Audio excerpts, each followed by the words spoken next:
और भी जाएगा।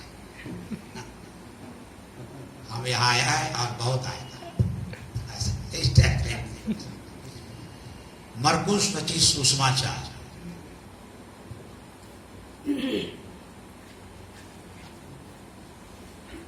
मत्ती के बाद मरकुस और उसका 9वां अध्याय और 2 पद से लेकर 8 पद को जब आप पढ़ते हैं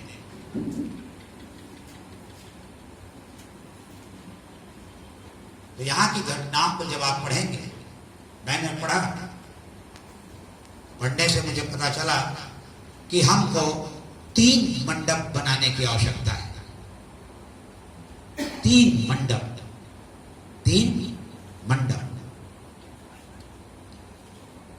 6 दिन के बाद यीशु मसीह पतरस, याकूब और यूहन्ना को एक बहुत ऊंचे पहाड़ पर ले गए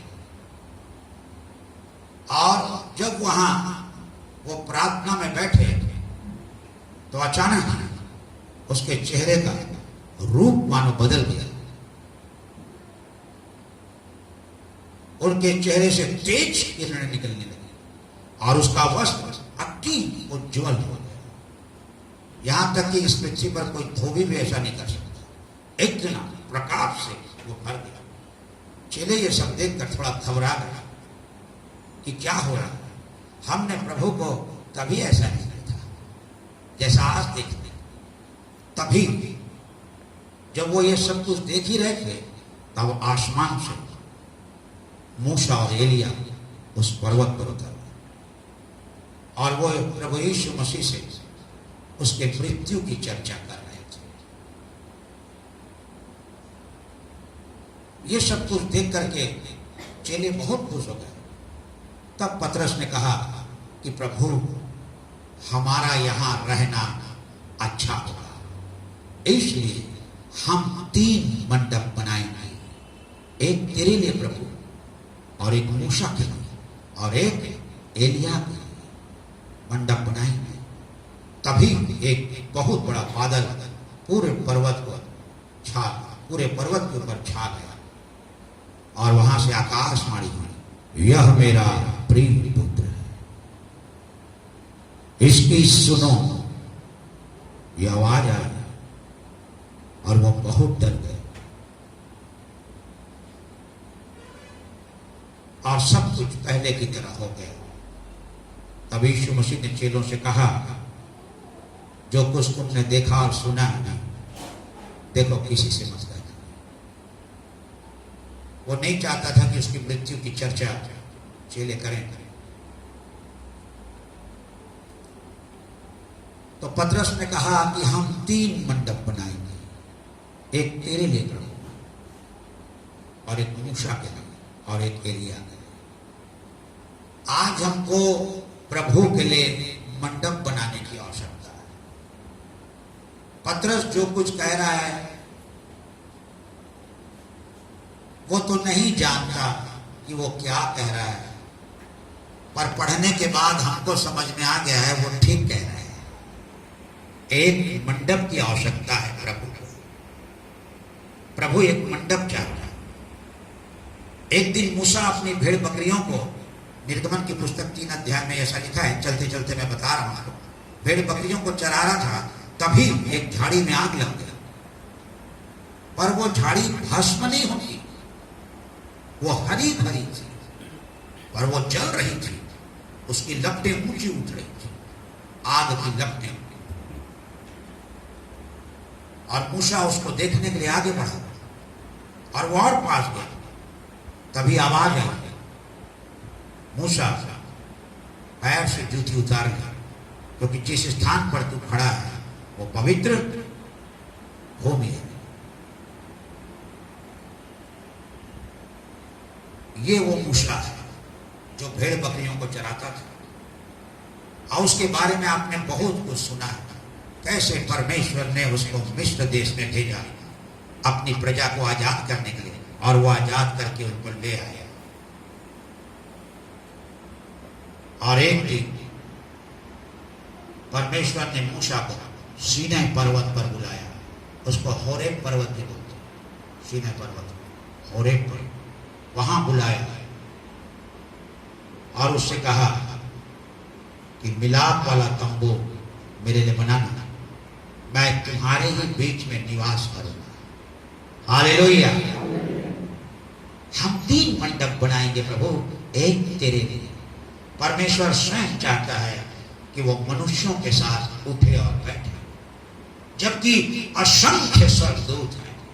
पृथ्वी में जितना मनुष्य नहीं है उससे कई गुना ज्यादा उसके पास दूत हैं, जो 24 घंटा पवित्र पवित्र पवित्र प्रभु परमेश्वर सर्वशक्तिमान, जो था, जो है, जो आने वाला, ऐसा कहते रहते हैं। Hallelujah hallelujah. आदर महिमा धन्यवाद और सामर्थ्य योग्य परमेश्वर, ऐसा वो कहते रहते हैं। फिर भी आज परमेश्वर मूसा को दर्शन में बता रहा है, मिलाप वाला तंबू इस प्रकार से बनाना, परम पवित्र स्थान में मैं निवास करूंगा तुम्हारे बीच में। उसको एक मंडप की आवश्यकता है। वो हम जैसे निर्बल और कमजोर इंसानों के बीच में निवास करना चाहता है।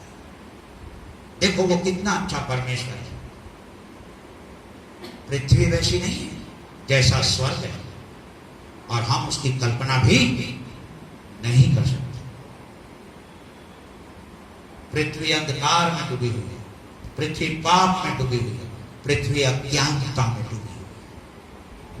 यहाँ बहुत लोग ईश्वर को नहीं जानते, फिर भी परमेश्वर इस पृथ्वी में आता है, कहता है तंबू बनाओ, यही है वो मंदिर, मैं तुम्हारे बीच में रहूंगा। हालेलुया। तब परमेश्वर स्वर्ग को छोड़कर उस तंबू में आकर के रहने लगा। वो वहां भी था और वो यहां भी था। ऐसा नहीं कि स्वर्ग को छोड़कर के वो तंबू में आ गया, तब स्वर्ग में कोई है नहीं। परमेश्वर वहां भी है और परमेश्वर उस तंबू में भी था। भजन संहिता 132 में राजा दाऊद एक भजन लिखता है, जब तक मैं याकूब के सर्वशक्तिमान परमेश्वर के लिए एक निवास स्थान ना पाऊं, तब तो ना तो अपनी आंखों में नींद और न ही पलकों में झपकी आने दूंगा, ना तो मैं अपने पलंग पर चढ़ूंगा और ना तो अपने घर जाऊंगा।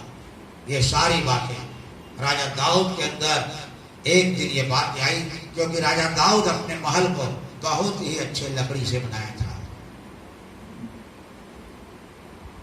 बहुत ही अच्छी लकड़ी से बनाया था। वो राजा था, आलीशान महल था उसका। पर एक दिन उसके मन में आया, परमेश्वर मैं इतने अच्छे भवन में रहता हूं और तू तंबू में रहता है, तू तंबू में रहता है। बहुत कम लोग हैं जो परमेश्वर के बारे में शायद सोचते होंगे वो खाया कि नहीं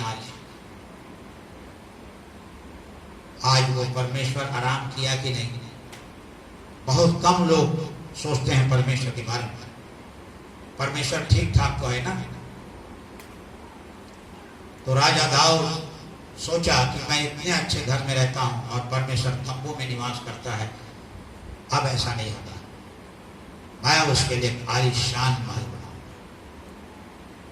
जब हम जैसे पापी और साधारण लोग इतने अच्छे घर में रहते हैं तो परमेश्वर तंबू में क्यों रहेगा। मैं उसके लिए आलीशान महल बनाऊंगा, एक मंदिर बनाऊंगा। और परमेश्वर ने इन बातों को सुना कि राजा दाऊद मेरे बारे में ऐसा सोच रहा है। तब परमेश्वर ने कहा राजा दाऊद से कि ठीक है राजा दाऊद, तू लड़ाई में इतना फंसा रहा कि तेरी तलवार से बहुत लोग काट दिए गए और बहुत खून बह गया, तेरे हाथों से बहुत खून बह गया है दाऊद, पर सम्मान करता हूं मैं तेरा, तेरे विचारों का। जरूर तू जो सोच रहा है वो मंदिर बना, पर सुन, तेरा बेटा सुलेमान मेरे लिए मंदिर बनाएगा, तेरे स्वप्न को मैं पूरा करूंगा तेरे बेटे के द्वारा। और सुलेमान ने यरूशलेम नगर में जो मंदिर बनाया उसको यरूशलेम का मंदिर कहते थे। उससे यरूशलेम बहुत फेमस हो गया उस मंदिर के कारण,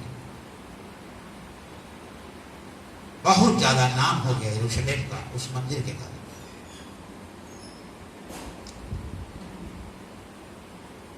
परमेश्वर एक मंडप तेरे लिए बनाएंगे। ये बातें दाऊद के अंदर भी आई थी। बना हुआ है तंबू, पर हम उससे अच्छा बनाएंगे, और उसने बनाया यरूशलेम। हालेलुया। एक मंडप प्रभु के लिए चाहिए। जब यीशु मसीह मानव रूप में हमारे बीच में आया तो उसको कहीं जगह नहीं मिली।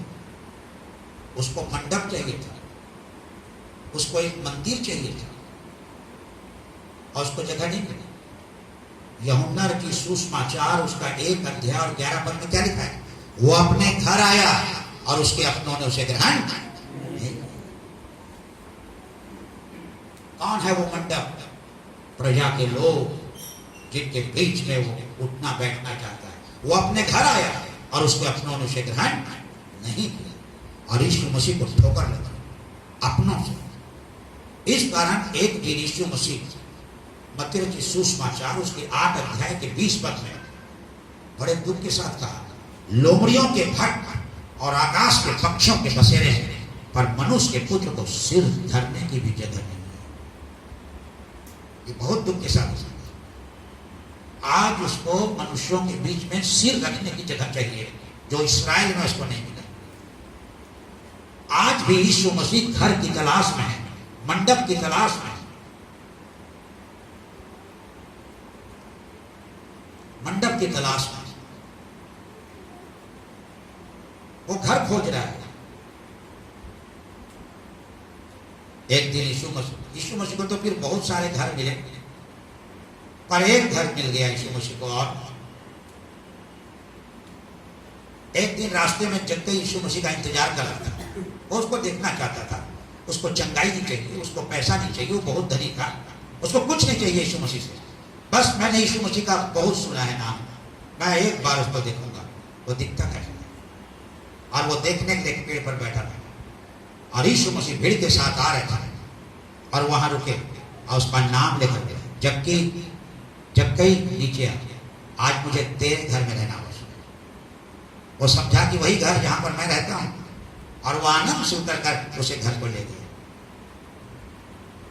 और 8वें पद में लिखा है, लूका 19:8 में, उसने हाथ जोड़कर प्रभु से कहा, प्रभु मैं अपनी आधी संपत्ति कंगालों को देता हूं, और यदि अन्याय करके किसी का लिया है तो 4 गुना वापस फेर देगा। तब यीशु मसीह ने कहा, आज इस घर में उद्धार आया है। मनुष्य का पुत्र खोए हुओं को ढूंढने और उनका उद्धार करने के लिए आया है। एक घर मिल गया यीशु मसीह को सर धरने के लिए, और वो था जक्कई। कितनी खुशी हुई प्रभु यीशु मसीह को। आज भी वो घर की तलाश में है। क्या ये घर क्या है? कुरिन्थियों की पहली पत्री 3:16 और 6:19 में लिखा है, क्या तुम नहीं जानते तुम्हारी देह परमेश्वर का मंदिर है? तुम्हारी देह परमेश्वर का मंदिर। यही है वो घर जिसकी वो तलाश है, और आज भी यीशु मसीह घर की तलाश में है। आप पढ़िए प्रकाशित वाक्य 3:20 में क्या लिखा है। देखिए घर की तलाश के बारे में क्या लिखा है प्रकाशित वाक्य का भी। देख मैं द्वार पर खड़ा हुआ खटखटाता हूं, जो कोई मेरा शब्द सुनकर दरवाजा खोलेगा उसके पास मैं भीतर आकर भोजन करूंगा और वो मेरे साथ भोजन करेगा। आज भी वो घर की तलाश में है और लोगों के हृदय का द्वार को खटखटा रहा है। आज हमारा जीवन प्रभु यीशु मसीह को चाहिए, और यदि हमने दे दिया है तो ये बहुत अच्छी बात है, और नहीं दिया है तो आज की रात आप निर्णय कर लीजिए कि आपको क्या करना है। क्या आप अपना जीवन प्रभु यीशु मसीह को दे देंगे? उस खटखटाने की आवाज को सुनिए, वो दस्तक दे रहा है, मैं तुम्हारे साथ रहना चाहता हूं। आज वो घर की तलाश में, आज एक मंडप चाहिए। चर्च भी उसका एक घर है, हमारा खुद का जीवन उसका एक घर, और चर्च उसका घर है। और देखिए, कई बार हम प्रार्थना में कहते हैं कि जहां 2 या 3 मेरे नाम से इकट्ठे होते हैं उनके बीच में मैं, मत्ती 18 के 20 में ये लिखा हुआ है, जहां 2 या 3 मेरे नाम से इकट्ठे होते हैं उनके बीच में मैं होता हूं। चर्च एक घर है, पर यीशु मसीह हर चर्च में भी नहीं जाता, ये भी आपको जानना है। हर चर्च में यीशु मसीह नहीं जाता। आज वो घर की तलाश में, एक ये घर है जो हमारे साथ रहना चाहिए, दूसरा घर उसका चर्च है। हम सब मिलकर के एक घर है, ये चर्च बिल्डिंग है। फिर भी हम बोलते हैं समझने और समझाने के लिए हम चर्च जा रहे हैं, यही चर्च, हम लोग हैं चर्च, ये चर्च बिल्डिंग है, पर चर्च हम लोग हैं। यहाँ उसका आना भी बहुत जरूरी है। हर चर्चों में, चाहे वो चर्च मैं क्यों ना चला रहा हूं, वहां यीशु मसीह का आना जरूरी है। इस चर्च में यीशु मसीह का आना जरूरी है। और भी कई चर्च हैं, वहां यीशु मसीह का होना बहुत जरूरी है। चर्च में आना जाना चाहता है। मैं ऐसा क्यों बोला कि हर चर्च में यीशु मसीह नहीं रहता? मैं ऐसा क्यों बोला? एशिया माइनर में प्रकाशित वाक्य की पुस्तक को आप पढ़ेंगे 2 अध्याय 3 अध्याय को, तो वहां 7 चर्च है। इफिसुस, स्मुर्ना, पेरगमुन, थुआतीरा, सरदीस, फिलाडेल्फिया और लौदीकिया।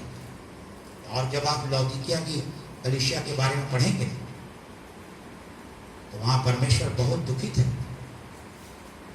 और लौदीकिया की कलीसिया के बारे में क्या लिखा है? तुम ना तो ठंडे हो ना गर्म।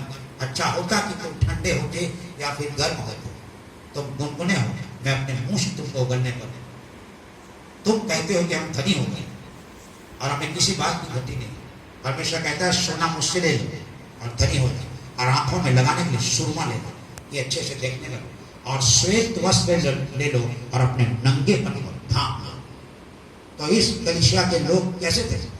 नंगे थे, और नंगे अवस्था में बिना कपड़े के वो आराधना और उपासना करते थे। ये कपड़े की बात नहीं है, ये कपड़ा तो वो पहन के आते थे, इस कपड़े में आते थे, रंग बिरंगा पहनते थे, वो आते थे। परमेश्वर तो श्वेत वस्त्र की बात कर रहा है, वो उनके पास नहीं था और वो नंगे थे। और इसी कारण यीशु मसीह ने आगे क्या कहा? देख, मैं द्वार पर खड़ा हुआ खटखटाता हूं, जो कोई मेरा शब्द सुनकर द्वार खोलेगा उसके पास मैं भीतर आकर भोजन करूंगा और वो मेरे साथ करेगा। यही एक कलीसिया है जहां यीशु मसीह दरवाजे के बाहर है। और यदि पास्टर चर्च के अंदर हो और हम सब चर्च के अंदर हों और यीशु मसीह ना हो, तो हमें कौन आशीष देगा? हमें कौन छुटकारा देगा? हमें कौन चंगाई देगा? हमारे पापों को कौन क्षमा करेगा यदि वो दरवाजे के बाहर है? कितनी बुरी दशा है लौदीकिया के चर्च में। चर्च बड़ा हो सकता है, चर्च आलीशान हो सकता है, पर उनकी जिंदगी आलीशान नहीं। और ये लेटर वहां पर आया, मैं दरवाजे के बाहर हूं। कितने दुख की बात है। जब जब हम इकट्ठे होते हैं तब तब यीशु मसीह हमारे मध्य में होना बहुत जरूरी है। हालेलुया। एक मंडप प्रभु के लिए चाहिए, और दूसरा और तीसरा मंडप मैं जल्दी से बता के समाप्त करूंगा। जो दूसरा मंडप है हमको मूसा के लिए नहीं बनाना और नहीं एलिया के लिए। दूसरा जो मंडप है वो संगति रूपी मंडप है। संगति का जीवन हमारे पास होना चाहिए, और ये यीशु मसीह चाहता है। इब्रानी की पत्री उसका 10 अध्याय उसके 25 पद में लिखा है, एक दूसरे के साथ इकट्ठा होना मत छोड़ो, जैसे कितनों की रीति है, रीति रिवाज के अनुसार से नहीं, और एक दूसरे को समझा, एक दूसरे को चिताओ, और जो जो मेरे आगमन को निकट आते देखो, पास आते देखो, और भी अधिक संगति किया करो। हालेलुया। जहां पर मैं सेवा दे रहा हूं वहां 365 दिन मीटिंग होती है। 365 हर शाम के 7 से 8 1 घंटा। और मेरे ससुर जो है वो अन्य जाति परिवार से थे, और जब यीशु मसीह से उनकी मुलाकात हुई तब से जब से उन्होंने अपना जीवन यीशु मसीह को दिया, तब से वो शाम की मीटिंग को स्टार्ट किया। वो नौकरी में थे तो 7 बजे से 8 बजे तक। अभी हाल ही में ससुर की डेथ हो गई, मैंने उनको मीटिंग दिया, पर वो मीटिंग मैं अब आगे बढ़ा रहा हूं। वो मीटिंग 7 से 8 शनिवार के भी होती थी, इतवार के शाम से भी होती थी, सुबह भी होती थी। पर अभी चर्च में इतने लोग बढ़ गए कि हमारी आराधना 1 बजे खत्म होती है, 10 बजे चालू होती है और 1 बजे खत्म होती है। और उसके पश्चात फिर 1.5 घंटा तक हम खड़े खड़े लोगों की चंगाई के लिए, दुष्ट आत्मा भूत प्रेत के, उनके लिए प्रार्थना करते हैं, तो काफी समय हो जाता है उसमें। इस कारण संडे की शाम की मीटिंग हम बंद की और शनिवार की मीटिंग को भी हम बंद कर दिए, नहीं तो पूरे 365 दिन से ज्यादा वहां मीटिंग होती है, क्योंकि संडे के 2 मीटिंग होती थी। पर संडे को हमारे जवानों की मीटिंग है, हमारे चर्च में वॉलेंटियर है। अभी तो कम से कम 22 लेडीज लोगों की तरफ से 22 वॉलेंटियर हैं, जेंट्स लोगों की तरफ से 5-6 वॉलेंटियर हैं और 10 बाउंसर हैं मेरे चर्च में, 10 बाउंसर बॉडी बिल्डर। वो उधर खड़े रहते हैं, एक दाहिने, एक मेरे उधर खड़ा रहता है, कोई भी वहां हरकत नहीं कर सकता, गेट में खड़े रहते हैं बाउंसर, जो एक्सरसाइज करने जाते हैं। समझ जाओ कि वो इस प्रकार से सेवा दे रहे हैं। तो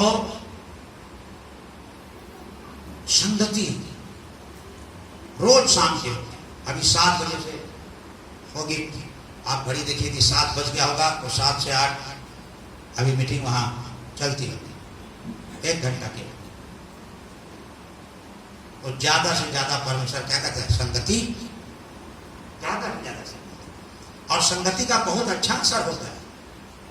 संगति के बारे में बहुत सारी बात लिखी, जैसे अपन एक बुरी संगति कर लेते हैं, कुरिन्थियों की पहली पत्री 15:33, धोखा मत खाना, बुरी संगति अच्छे चरित्र को बिगाड़ देती है। एक संगति का असर देखा, बुरा संगति।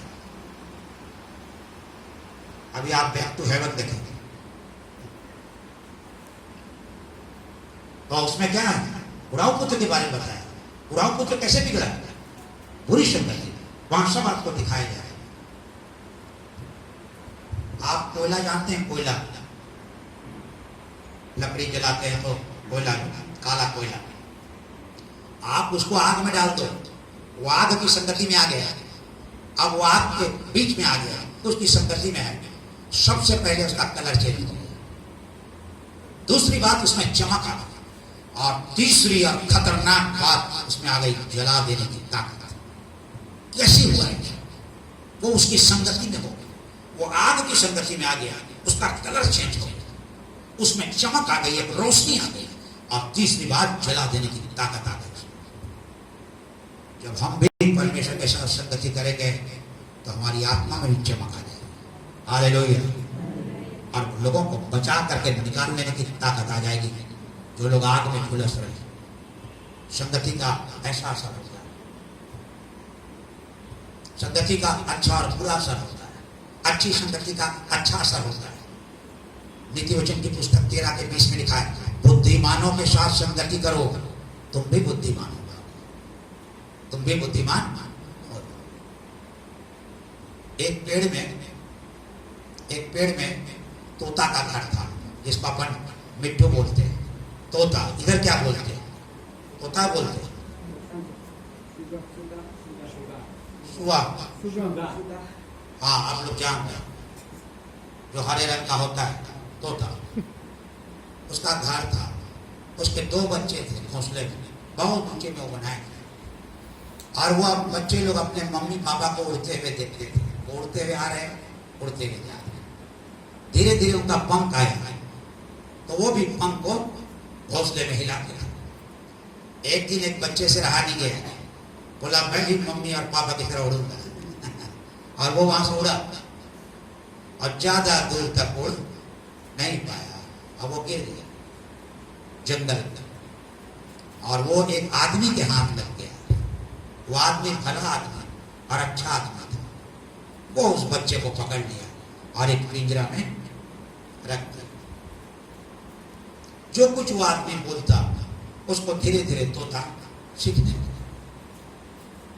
और वो कभी कोई आ जाता, आइए आइए, बैठिए। तोता भी आइए आइए बैठिए ऐसा बोलने लग गया तोता सीख करके। उसका एक और भाई था, वो घोंसला में। एक दिन वो भी उड़ने की कोशिश किया और उड़ा, पर उसके जो पंख थे वो मजबूत नहीं थे, वो भी। और उस जंगल में एक डाकू का गिरोह रहता था और वो डाकू के हाथ लग गया और डाकू ने उस बच्चे को पकड़ लिया और वो भी एक पिंजरा खरीद के उसमें डाल दिया। तोता धीरे धीरे बढ़ने लगा, उनकी बातों को सुनने लगा। डाकू शायद एक दिन कहने लगा, लूट डालो उसको, मार डालो, लूट डालो, मार डालो। तोता सीख गया, तोता भी लूट डालो, मार डालो ऐसा। तो देखो, एक ही मम्मी पापा के दो बच्चे थे, एक अच्छा संगति मिल गया, एक को अच्छा संगति मिल गया और दूसरे को बुरा संगति। ये लूटने और मारने की बात है। और वो आइए बैठिए सम्मान दे रहे लोगों को। तो देखिए संगति का कैसे असर होता है। धोखा ना खाना, बुरी संगति अच्छे चरित्र को बिगाड़। बुद्धिमानों के साथ संगति करो तो तुम भी बुद्धिमान।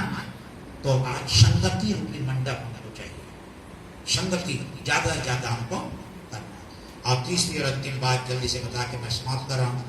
और हमको एक और मंडप बनाना है, वो है प्रार्थना रूपी मंडप। प्रार्थना, क्योंकि मत्ती 26:40 में लिखा है, जागते रहो, प्रार्थना करते रहो। यीशु मसीह ने चेलों से कहा कि तुम परीक्षा में ना पड़ो। लूका की सुसमाचार उसका 18:1 में लिखा है, नित्य प्रार्थना करो, हमेशा प्रार्थना, लगातार प्रार्थना, आत्मा को मत भागो, नित्य प्रार्थना करो, हियाव मत छोड़ो। साहस कई बार टूट जाता है, कई परिस्थिति हमको निराश और हताश कर देती है, हमारा काम नहीं हो रहा, हम सफल नहीं हो रहे। नित्य प्रार्थना करो, हियाव मत छोड़ो, साहस मत खो, साहस टूटने ना दो। थिस्सलुनीकि की पहली पत्री 5:17 में लिखा है, निरंतर प्रार्थना में लगे रहो। और 18 पद में लिखा है, आत्मा को मत बुझाओ। जब प्रार्थना नहीं होगा तो आत्मा क्या हो जाएगा? बुझ जाएगा। निरंतर प्रार्थना में लगे रहो, आत्मा को मत बुझाओ। रोमियो की पत्री उसका 12:12 में लिखा है, आशा में आनंदित रहो, क्लेश में स्थिर रहो और प्रार्थना में नित्य लगे रहो। पत्रस की पहली पत्री 4:7 में लिखा है, देखो सब बातों का अंत जितनी देखी जा रही है तुरंत होने वाला है, इसलिए संयमी होकर प्रार्थना के लिए सचेत रहो। इफिसी 6:18 में लिखा है, इसीलिए जागते रहो और प्रार्थना करते रहो कि सारे पवित्र लोगों के लिए लगातार प्रार्थना, सारे पवित्र लोगों के लिए लगातार प्रार्थना किया करो। इसीलिए जागते और प्रार्थना करते रहो कि सब पवित्र लोगों के लिए लगातार प्रार्थना किया करो। तो 3 मंडप हमको बनाना है। एक प्रभु यीशु के लिए, यदि हमको ऐसा लगता है कि मैंने अपना जीवन प्रभु यीशु को नहीं दिया तो हम दे सकते हैं, वो इंतजार कर, वो खटखटा रहा है। और दूसरा मंडप हमको संगति का बनाना है और तीसरा मंडप हमको प्रार्थना का बनाना है। आइए प्रार्थना, थोड़ा देर अपनी जगह में खड़े।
थोड़ी थोड़ी चैन